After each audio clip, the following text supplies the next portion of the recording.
So, a little bit about my design. I already mentioned I'm a 5-1 emotional manifester. My emotion center is my authority in understanding these waves, these emotional waves, and then learning how to use these waves and integrate the knowledge, wisdom, and understanding of these waves while releasing the reactions, releasing the beliefs, releasing the programming.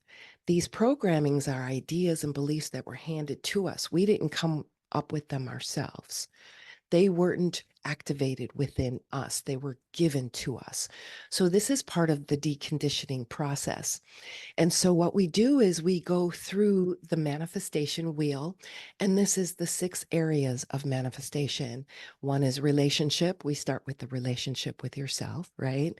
And then finances, career, all 6 areas. And we go through and we find what's happening in our reality and put a number on it, like on the pain scale. 10, it's creating a lot of pain in our life. 0, it's not creating any pain. So we find those high numbers. And then we just focus in on the number, because what we don't want to do is tell the story of what that trigger is, because it's really not that story.